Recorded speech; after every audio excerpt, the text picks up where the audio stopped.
Hi friends, அனைவருக்கும் இனிய காலை வணக்கம். டிஎன்பிஎஸ்சி உடைய முந்தைய ஆண்டு அசல் வினாத்தாள்களை நம்ம தினம் பார்த்துட்டு இருக்கோம். இன்றைக்கும் அதே மாதிரி தான் ஒரு ஒரிஜினல் கொஷின் பேப்பர் எடுத்திருக்கோம். இந்த கொஷின் பேப்பரில் மொத்தம் 100 கேள்வி இருக்குது. இதில் இருக்கிற 50 கேள்வியை நம்ம முந்தைய வீடியோவில் முடிச்சிட்டோம். இந்த வீடியோவில் மீதம் இருக்கிற 50 கேள்வியை பார்க்க போகிறோம். என் கூட சேர்ந்து நீங்களும் இந்த 50 கேள்வியை டெஸ்ட் போட்டு பாருங்கள் ஃப்ரெண்ட்ஸ். 50 கேள்வியை முடிச்சுட்டு எத்தனை கேள்விக்கு உங்களுக்கு ஆன்சர் தெரிஞ்சது அப்படிங்கிறத மறக்காமல் கமெண்ட்டில் போட்டுவிடுங்க ஃப்ரெண்ட்ஸ். இதே மாதிரி 100க்கு மேற்பட்ட வீடியோக்களை நம்ம போட்டுட்டோம்.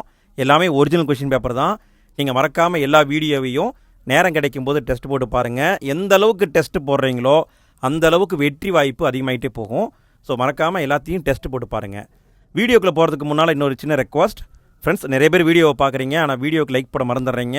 வீடியோ பார்க்குற நண்பர்கள் வீடியோ பிடிச்சிருந்தால் மறக்காமல் லைக் போடுங்க. வீடியோ எப்படி இருந்தது அப்படிங்கிறதையும் கமெண்ட்டில் போட்டுவிடுங்க. வீடியோவை முடிஞ்சால் உங்களுடைய ஃப்ரெண்ட்ஸுக்கும் ஷேர் பண்ணிவிடுங்க. சரி, இன்றைய கேள்வியை பார்க்கலாங்களா? 51வது கேள்வி, யாமம் என்பது எதற்கு வரும்? யாமம் என்பது எதற்கு வரும்? இதுக்கான விடை, குறிஞ்சி திணைக்குரிய சிறு பொழுது தான் யாமம். குறிஞ்சி திணைக்கு உரிய சிறு பொழுது யாமம். 52வது கேள்வி, குற்றிய லுகரம் பயின்று வரும் சொல். கீழே இருக்கிற 4 சொற்களில் எதில் குற்றிய லுகரம் வரும்னு கேட்டிருக்காங்க. விடை, கயிறு. கயிறு. குற்றிய லுகரம் வரும் சொல் கயிறு. 53வது கேள்வி, பின் வருவனவற்றுள் செய்யப்பாட்டு வினை அல்லாதது எது? 4 தொடர் கொடுத்துருக்காங்க. அதில் எது செய்யப்பாட்டு வினை இல்லைன்னு கேட்டிருக்காங்க. இதுக்கான பதில்னு பார்த்தீங்கன்னா, கல்வி நுண் கைப்பொருளாகையால் வெள்ளத்தில் அழியாது. இது பார்த்தீங்கன்னா செய்தி தொடர் தான். இது செய்யப்பாட்டு வினை கிடையாது. இதுதான் தவறு. 54வது கேள்வி, பின்வரும் விடைக்கு ஏற்ற வினா தொடர் எது? அவங்க விடையை கொடுத்துருக்காங்க, அதுக்கேற்ற வினாவை நம்ம கண்டுபிடிக்கணும்.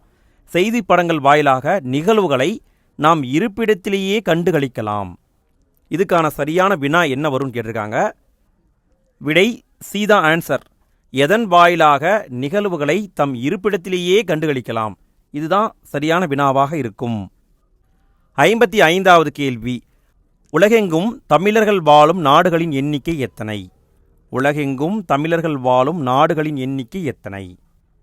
விடை, ஏறத்தாழ 154 நாடுகள். ஏறத்தாழ 154 நாடுகளில் தமிழர்கள் வாழ்கிறார்கள். 56வது கேள்வி, பிராகுயி முதலிய வடப்புல மொழிகளுக்கும் தாயாக விளங்குவது தமிழே என்று கூறியவர். பிராகுயி முதலிய வடப்புல மொழிகளுக்கும் தாயாக விளங்குவது தமிழே என்று கூறியவர் யார்? விடை, டாக்டர் கால்டுவெல். கால்டுவெல் தான் இப்படி சொல்லியிருக்காரு. பிராகுயி முதலிய வடபுல மொழிகளுக்கும் தாயாக விளங்குவது தமிழ், இப்படி சொன்னவர் டாக்டர் கால்டுவெல். 57வது கேள்வி, சிற்றிலக்கிய வகைகளை கூறாத பாட்டியல். எந்த பாட்டியலில் சிற்றிலக்கிய வகைகளை கூறலன்னு சொல்லியிருக்காங்க? விடை, வரையறுத்த பாட்டியல். வரையறுத்த பாட்டியலில் தான் சிற்றிலக்கிய வகைகளை சொல்லலை. 59வது கேள்வி, கவுடநெறி புலவர் என அழைக்கப்படுபவர். கவுடநெறி புலவர் என அழைக்கப்படுபவர் யார்? விடை, ஒட்டக்கூத்தர். ஒட்டக்கூத்தருக்கு கவுடநெறி புலவர் அப்படிங்கிற பேரும் இருக்குங்களாம். 60வது கேள்வி, உரிய விடையை தேர்க. உரிய விடையை கண்டுபிடிக்கணும். தமிழை ஆட்சி மொழியாக கொண்டுள்ள வெளிநாடுகள். தமிழை ஆட்சி மொழியாக கொண்டுள்ள வெளிநாடுகள் என்னென்ன? விடை, இலங்கை, சிங்கப்பூர், மலேசியா. இந்த 3 நாடுகளிலையும் தமிழ் ஆட்சி மொழியாக இருக்குது. இலங்கை, சிங்கப்பூர், மலேசியா. 61வது கேள்வி, உரிய விடையை தேர்க. உரிய விடையை கண்டுபிடிக்கணும். நோய்க்கு முதற்காரணம் எது? நோய்க்கு முதற்காரணம் எது? விடை, உப்புங்க. நோய்க்கு முதற்காரணம் உப்பு. 62வது கேள்வி, இவரது சேவையை பாராட்டி இத்தாலி அரசு இவருக்கு சர்வதேச பெண்மணி விருதினை வழங்கிற்று. அந்த பெண்மணி யார்? இவருடைய சேவையை பாராட்டி இத்தாலி அரசு சர்வதேச பெண்மணி விருதை வழங்கியிருக்கு. அவர் யாருன்னு கேட்டிருக்காங்க. விடை, கிரண்பேடி. கிரண்பேடிங்க. 63வது கேள்வி, தேன் கலந்து பால் கலந்து செலுங்கனி தீஞ்சுவை கலந்து என் ஊன் கலந்து உயிர் கலந்து ஓட்டாமல் இனிப்பதுவே. இந்த பாடல் அடியில் இருக்கிற ஊன், இதற்கு இணையான தமிழ் சொல்லை எழுதுக. ஊன், இதுக்கு இணையான தமிழ் சொல் என்னன்னு கேட்டிருக்காங்க. விடை, நினம்ங்க. நினம் என்பது சரி. இந்த ஊன் அப்படின்னா இறைச்சிங்க. அதுக்கு சரியான தமிழ் சொல் நினம். இதுவும் சரிதான். 64வது கேள்வி, பெரிய புராணத்துள் குறிப்பிடப்படும் தொகை அடியார்களின் எண்ணிக்கை யாது? பெரிய புராணத்தில் எத்தனை அடியார்களை சொல்கிறாங்கன்னு கேட்டிருக்காங்க. அதாவது தொகை அடியார்கள். விடை 9 அடியார்கள்ங்க. 9 அடியார்கள். 65வது கேள்வி, சலவர் என்னும் சொல்லிற்கு உரிய பொருள். சலவர் இந்த சொல்லுக்கான பொருள் என்னன்னு கேட்டிருக்காங்க. விடை வஞ்சகர். சலவர்னா வஞ்சகர். 66வது கேள்வி, கீழுள்ளவற்றுள் பரஞ்சோதி முனிவர் இயற்றாத நூல் எது? பரஞ்சோதி முனிவர் இயற்றாத நூல் எது? அப்போ அவர் என்னென்ன நூல் எழுதினாருன்னு தெரியணும். இங்கே விடைன்னு பார்த்தீங்கன்னா திருவிளையாடற் புராணம், திருவிளையாடற் போற்றி கல்வின்பா, மதுரை பதிற்று பத்தந்தாதி, இந்த 3 நூல்களையும் எழுதியவர் பரஞ்சோதி முனிவர். அப்போ அவர் எழுதாத நூல் நான்முகன் அந்தாதி. இதைத்தான் அவர் எழுதவில்லை. 67வது கேள்வி, உங்களுடைய தர்மமும் கர்மமுமே உங்களை காக்கும் என்று முத்தாய்ப்பாய் நம் உள்ளத்தில் நருந்தேனை பெய்வித்தவர். இப்படி சொன்னவர் யாருன்னு கேட்டிருக்காங்க. விடை அயோத்திதாச பண்டிதர். அயோத்திதாச பண்டிதர். 68வது கேள்வி, கீழ்காண்பவர்களுள் சீட்டுக்கவி எழுதியவர். கீழ்காண்பவர்களுள் சீட்டுக்கவி எழுதியவர் யாருன்னு கேட்டிருக்காங்க. சீட்டுக்கவி எழுதியவர் சுப்பிரமணிய பாரதியார். சீட்டுக்கவி எழுதியவர் சுப்பிரமணிய பாரதியார் தான் எழுதியிருப்பாருங்க. 69வது கேள்வி, நரம்பின் மறை என்று இசையை பற்றி குறிப்பிடும் நூல். நரம்பின் மறை என்று இசையை பற்றி குறிப்பிடும் நூல் என்ன? விடை தொல்காப்பியங்க. தொல்காப்பியம்தான் இசையை நரம்பின் மறைன்னு சொல்லுது. 70வது கேள்வி, இந்தியாவின் பெப்பிசு என அழைக்கப்படுபவர். இந்தியாவின் பெப்பிசு என அழைக்கப்படுபவர் ஆனந்தரங்கர். ஆனந்தரங்கர் இந்தியாவின் பெப்பிசு. 71வது கேள்வி, நாடாக ஒன்றோ காடாக ஒன்றோ அவளாக ஒன்றோ மிசையாக ஒன்றோ, இந்த செயலில் வந்துள்ள அவள் என்ற சொல்லின் பொருள் என்ன? அவள் என்ற சொல்லின் பொருள் என்னன்னு கேட்டிருக்காங்க. விடை பள்ளம். அவள் என்ற சொல்லின் பொருள் பள்ளம். 72வது கேள்வி, கடலை குறிக்காத சொல்லை கண்டறிக. கீழே இருக்கிற 4 சொல்லில் எந்த சொல் கடலை குறிக்காது அப்படின்னு கேட்டிருக்காங்க. இங்கே விடைன்னு பார்த்தீங்கன்னா பவ்வம், புணரி, பறவை இந்த 3ம் கடலை குறிக்கும். புனை என்பது கடலை குறிக்காது. இது தெப்பத்தை குறிக்குங்க. அதாவது பார்த்தீங்கன்னா கப்பல் இருக்கு இல்லைங்களா, அதை குறிப்பது தான் புனை. அப்போ இதுதான் தவறு. 73வது கேள்வி, பெரிய புராணம் காட்டும் முப்பொருட்கள் என திருவிக்கா பட்டியலிடுபவை. திருவிக்கா 3 பொருட்களை பெரிய புராணம் சொல்லுதுன்னு சொல்லியிருக்காரு. அது என்னென்னு கேட்டிருக்காங்க. விடை உலகம், உயிர், கடவுள் இந்த 3ஐயும் காட்டுவது பெரிய புராணம் என்று சொன்னவர் திருவி கல்யாண சுந்தரனார். 74வது கேள்வி, கவிஞர் தாராபாரதி எழுதாத கவிதை நூல் இது. கவிஞர் தாராபாரதி எழுதாத நூல் என்னன்னு கேட்டிருக்காங்க. அப்போ அவர் எழுதிய நூல்கள் தெரியணும். விடை புதிய விடியல்கள், இது எங்கள் கிழக்கு, இன்னொரு சிகரம், இது எல்லாத்தையுமே அவர் எழுதியிருப்பார். அப்போ அவர் எழுதாதது சொந்த சிறைகள். இதை தாராபாரதி எழுதலை. ஸோ சி தான் ஆன்சர். அவர் எழுதாத நூல் சொந்த சிறைகள். 75வது கேள்வி, மும்பையில் 1946ஆம் ஆண்டு சித்தார்த்தா உயர்கல்வி நிலையத்தை தோற்றுவித்தவர் இவர். மும்பையில் 1946 சித்தார்த்தா உயர்கல்வி நிலையத்தை உருவாக்கினவர் யாருன்னு கேட்டிருக்காங்க. விடை அண்ணல் அம்பேத்கர். 76வது கேள்வி, பின்வரும் சொற்களில் அமைந்த எழுத்துக்கள் பிறக்கும் இடம் அறிந்து பொறுத்துக. அதாவது எழுத்துக்கள் பிறக்கும் இடம் அதை கண்டுபிடிச்சி கரெக்டாக பொறுத்து சொல்கிறாங்க. இங்கே விடைன்னு பார்த்தீங்கன்னா மென்மை அப்படிங்கிறது மெல்லின் எழுத்துக்கள், அது பிறக்கும் இடம் மூக்கு. வளையல் என்பது இடையின் எழுத்து, இது பிறக்கும் இடம் கழுத்து. காக்கை, காக்கை என்பது பார்த்திங்கன்னா வல்லின் எழுத்து, இது பிறக்கும் இடம் மார்பு. கக்ரிது இது பார்த்திங்கன்னா ஆயுத எழுத்து, பிறக்கும் இடம் தலையும் மார்பும். அப்போ விடைன்னு பார்த்தீங்கன்னா பி தான் ஆன்சர். 77வது கேள்வி, வி என்ற ஓரெழுத்து ஒரு மொழி குறிக்காத பொருள். வி என்ற ஓரெழுத்து ஒரு மொழிக்கான பொருளை கொடுத்துருக்காங்க. இதில் பொருந்தாது என்னன்னு கண்டுபிடிக்கணும். விடை வி அப்படிங்கிற சொல்லுக்கு மலர், பறவை, கொள் இப்படி பொருளெல்லாம் இருக்குது. காற்று என்பது கிடையாது. காற்று இது வராதுங்க. வி என்றால் காற்று என்று பொருள் கிடையாது. இதுதான் தப்பு. 78வது கேள்வி, சொல்லும் பொருளும் பொறுத்துக. சொல்லையும் அதுக்கான பொருளையும் பொறுத்து சொல்லியிருக்காங்க. ஓரெழுத்து ஒரு மொழி அதை வச்சு கொடுத்துருக்காங்க. இங்கே விடைன்னு பார்த்தீங்கன்னா கா என்பது காப்பாற்று இதை குறிக்கும். இங்கே பார்த்தீங்கன்னா ஏவுக்கு 4 வந்திருக்கு. ஸோ இதை பார்த்தாவே சொல்லிடலாம், பி தான் ஆன்சர். கூ அப்படின்னா அது நிலத்தை குறிக்கும். கை அப்படிங்கிறது செயலை குறிக்கும். கோ என்பது பெருமையை குறிக்கும். ஸோ இதுதான் ஆன்சர். 79வது கேள்வி, வெண்பாவின் இலக்கணத்தை முதலிலும் ஆசிரியப்பாவின் இலக்கணத்தை ஈற்றிலும் பெற்று வருவது.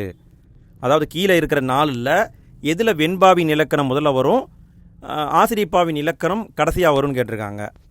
இதுக்கான விடைன்னு பார்த்தீங்கன்னா மருட்பா. இதில் தான் வெண்பாவின் இலக்கணம் முதல்ல வரும், ஆசிரியப்பாவின் இலக்கணம் கடைசியில் வரும். 80வது கேள்வி, பின் வருவனவற்றுள் பொருத்தமான இணையை கண்டடு. இந்த வெறுப்புனா என்ன, இந்த வெட்புனா என்ன, இதுக்கான பொருளை கேட்டிருக்காங்க. விடை, இந்த வெறுப்புனா மழையை குறிக்கும், இந்த வெட்பு அப்படின்னா சூடு அதை குறிக்கும். அப்போ பி தான் ஆன்சர். நல்லா பார்த்துக்கோங்க ஃப்ரெண்ட்ஸ், வெறுப்புனா மழை, வெட்புனா சூடு. 81வது கேள்வி, தான் அதை சம்புவின் கனி என்று தடங்கையில் எடுத்து முன் பார்த்தால். இந்த வரிகளில் இடம்பெற்றிருக்கிற கனி எந்த கனின்னு கேட்டிருக்காங்க. என்ன கனி வந்திருக்குன்னு கேட்டிருக்காங்க. விடை, நாவற்கனி தாங்க. சம்புவின் கனி அப்படின்னா நாவற்கனி. 82வது கேள்வி, அகர வரிசைப்படி சொற்களை சீர் செய்க. அகர வரிசையில் சொற்கள் அமைக்கணும். இங்கே பார்த்தீங்கன்னா எல்லாமே முதல் எழுத்து ஒன்று மாதிரி தான் இருக்குது. ஸோ 2ஆம் எழுத்தை அடிப்படையாக வச்சு தான் நம்ம கண்டுபிடிக்கணும். இங்கே விடைன்னு பார்த்தீங்கன்னா ஏ தான் ஆன்சர். ஃபஸ்ட்டு குமுதம் வரணும், அப்புறம் குயில், அப்புறம் குவளை, அப்புறம் குறவன். இதுதான் கரெக்டான வரிசை. 83வது கேள்வி, சரியான விடையை கண்டறிக. தில்லையாடி வள்ளியம்மை குறித்து காந்தியடிகள் இந்தியன் ஒப்பீனியன் இதழில் கூறியுள்ளது. என்ன சொன்னார் அப்படின்னு கேட்டிருக்காங்க. தில்லையாடி வள்ளியம்மையை பற்றி காந்தியடிகள் இந்தியன் ஒப்பீனியன் அப்படிங்கிற இதழில் சொல்லியிருக்காரு. என்ன சொல்லியிருக்காரு அப்படின்னா, நம்பிக்கைதான் வள்ளியம்மையின் ஆயுதம் அப்படின்னு சொல்லியிருப்பார். நம்பிக்கைதான் வள்ளியம்மையின் ஆயுதம் இப்படி சொல்லியிருப்பார். 84வது கேள்வி, பொருத்தமான விடையை கண்டுபிடிக்கவும். நாட்டுப்புற பாடல்கள் எனப்படுபவை. நாட்டுப்புற பாடல்கள் எனப்படுபவை இங்கே விடைன்னு பார்த்தீங்கன்னா இவை அனைத்தும் தான். கிராமிய பாடல்கள், நாடோடி பாடல்கள், வாய்மொழி பாடல்கள் எல்லாமே நாட்டுப்புற பாட்டு தான். அப்போ டி தான் ஆன்சர். 85வது கேள்வி, பொருந்தாத கூற்றை தேர்க. ராணி மங்கம்மாள் தன் ஆட்சி காலத்தில் தன் படைத்தளபதி நரசப்பையன் தலைமையில். அதாவது இங்கே கீழே 4 கூற்று கொடுத்துருக்காங்க. ஏதோ ஒன்று மேட்ச் இல்லாமல் இருக்குது. அது என்னங்கிறத கண்டுபிடிக்கணும். இங்கே விடைன்னு பார்த்தீங்கன்னா நரசப்பையன் அவர் தலைமையில் திருவிதாங்கூர் போரில் வெற்றி பெற்றிருப்பாங்க. கரெக்டு. தஞ்சை மன்னரால் கைப்பற்றப்பட்ட பகுதிகளை மீட்டெடுத்திருப்பார். கரெக்டு. மைசூர் மீது படையெடுக்க தஞ்சை மதுரை கூட்டுப்படை ஒன்றை உருவாக்கியிருப்பாங்க. கரெக்டு. முகாலயரோடு போரிட்டு வெற்றி பெற்றார். இந்த கூற்று வராதுங்க, இதுதான் தவறு, இதுதான் பொருந்தாதது. 86வது கேள்வி, தானியாகு பெயர் அல்லாத சொற்றொடர் என்ன. தானியாகு பெயர் அல்லாத சொற்றொடர் என்னன்னு கேட்டிருக்காங்க. கீழே இருக்கிற 4 தொடரில் எது தானியாகு பெயர் கிடையாதுன்னு கேட்டிருக்காங்க. விடை, மோர் குடித்தான் என்பது தானியாகு பெயர் கிடையாது. கலல் பணிந்தான், இளநீர் சீவினான், பாலை இறக்கினான், இது கரெக்டு. மோர் குடித்தான் வராது, இதுதான் தப்பு. 87வது கேள்வி, மகரக்குறுக்கம் பயின்று வராத சொல். கீழே இருக்கிற 4 சொல்லில் எதில் மகரக்குறுக்கம் வராதுன்னு கேட்டிருக்காங்க. விடை, தரும் செல்வர், இதில் மகரக்குறுக்கம் வராது. வரும் வள்ளல், போம், கேனும் இதிலெல்லாம் வரும். தரும் செல்வர் இதில் வராது. அதாவது மகரத்தை அடுத்து வகரம் வரணும். அப்படி வந்தால் மகரக்குறுக்கம் வரும்.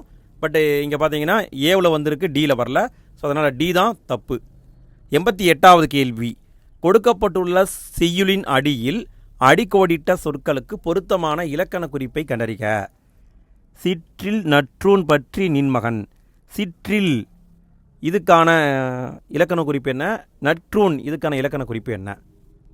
இதுக்கான விடைன்னு பார்த்தீங்கன்னா சிற்றில் என்பது பண்புத்தொகை, நற்றூன் என்பதும் பண்புத்தொகை தான். இரண்டுமே பண்புத்தொகை தான். அப்போ டி தான் ஆன்சர். 89வது கேள்வி, நில் என்னும் வேர்ச்சொல்லின் தொழில் பெயரை தேர்ந்தெடு. நில் அப்படிங்கிறது வேர்ச்சொல், இதில் இருந்து தொழில் பெயரை தேர்ந்தெடுக்கணும். இங்கே விடைன்னு பார்த்தீங்கன்னா நிற்றல் என்பது சரி. நில் இந்த வேர்ச்சொல்லிருந்து தொழில் பெயரை உருவாக்குனா நிற்றல்னு வரும். 90வது கேள்வி, பின்வரும் இலக்கண குறிப்புக்கு பொருந்தாத தொடரை கண்டறிக. ஆகு பெயர். கீழே இருக்கிற 4 சொல்லில் எது ஆகு பெயர் இல்லைன்னு கண்டுபிடிக்கணும்.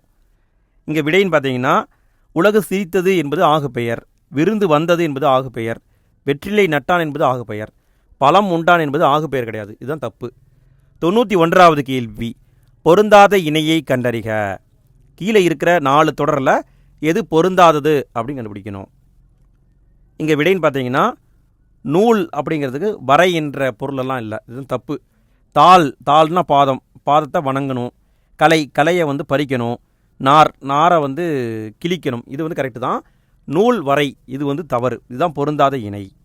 92வது கேள்வி, வாக்கிய அமைப்பினை கண்டறிதல். தீங்கின்றி நாடெல்லாம் திங்கள் மும்மாறி பெய்தது அந்த காலம். இது எவ்வகை வாக்கியம் என சுட்டுக.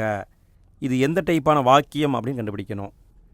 தீதியின்றி நாடெல்லாம் திங்கள் மும்மாறி பெய்தது அந்த காலம், இது பார்த்தீங்கன்னா செய்தி வாக்கியம். இது பார்த்தீங்கன்னா ஒரு செய்தி தானே, அப்போ இதில் வந்திருக்கிறது செய்தி வாக்கியம். 93வது கேள்வி, வாகீசர் என்று அழைக்கப்படும் சான்றோர் யார்? வாகீசர் என்று அழைக்கப்படும் சான்றோர் யார்? விடை திருநாவுக்கரசர் தான் வாகீசர்னு சொல்லுவாங்க. 94வது கேள்வி, நெடுந்தொகை என்று அழைக்கப்படும் நூல். நெடுந்தொகை என்று அழைக்கப்படும் நூல். விடை அகநானூறுங்க. அகநானூரைத்தான் நெடுந்தொகைன்னு சொல்லுவாங்க. 95வது கேள்வி, வாக்கியங்களை கவனிக்கவும். கூற்று காரணம் டைப்பில் கொடுத்துருக்காங்க. கூற்று, அனைவரும் தாய்மொழியை போற்றுக. காரணம், விளைவு, வேண்டுதல், வாழ்த்தல், வைதல் ஆகியவற்றுள் ஒன்றை தெரிவிக்கும் வாக்கியம் வியங்கோல் வாக்கியமாகும். இங்கே பார்த்தீங்கன்னா கூற்றும் காரணம் சரி, காரணம் சரியான விளக்கமாகும். அதாவது அனைவரும் தாய்மொழியை போற்றுக என்பது வியங்கோல் வாக்கியம். என்ன காரணம்னா விளைவு, வேண்டுதல், வாழ்த்துதல், வைதல் ஏதோ ஒன்று வருதுன்னா அங்கே கண்டிப்பாக வியங்கோல் வாக்கியம் வரும். இதான் சரி. 96வது கேள்வி, பெயர் சொல்லின் வகை அறிக. கேண்மை. கேண்மை என்பது எந்த டைப்பான பெயர் சொல்லுன்னு கேட்டிருக்காங்க. விடை குணப்பெயருங்க. கேண்மை என்பது குணப்பெயர். அடுத்து 97வது கேள்வி, பொறுத்துக டைப்பில் கொடுத்துருக்காங்க. இங்கே விடைன்னு பார்த்தீங்கன்னா ஏதான் ஆன்சர். 98வது கேள்வி, ஃபோர்ஃபண்ட் என்ற ஆங்கில சொல்லுக்கு கீழ்காணும் விடைகளில் எது தவறானது? இந்த ஆங்கில சொல்லுக்கு கீழ்காணும் விடைகளில் எது தவறானதுன்னு கேட்டிருக்காங்க. விடைன்னு பார்த்தீங்கன்னா ஒன்று சேர் என்பது வராது.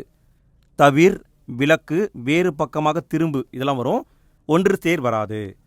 99வது கேள்வி, பொருத்தமில்லாத சொல்லை தேர்வு செய்க. கீழே இருக்கிற சொற்களில் எது பொருத்தமில்லாத சொல்லோ அதை கண்டுபிடிக்கணும். இங்கே விடை பார்த்தீங்கன்னா சி தான் பொருத்தமில்லாத தொடர்.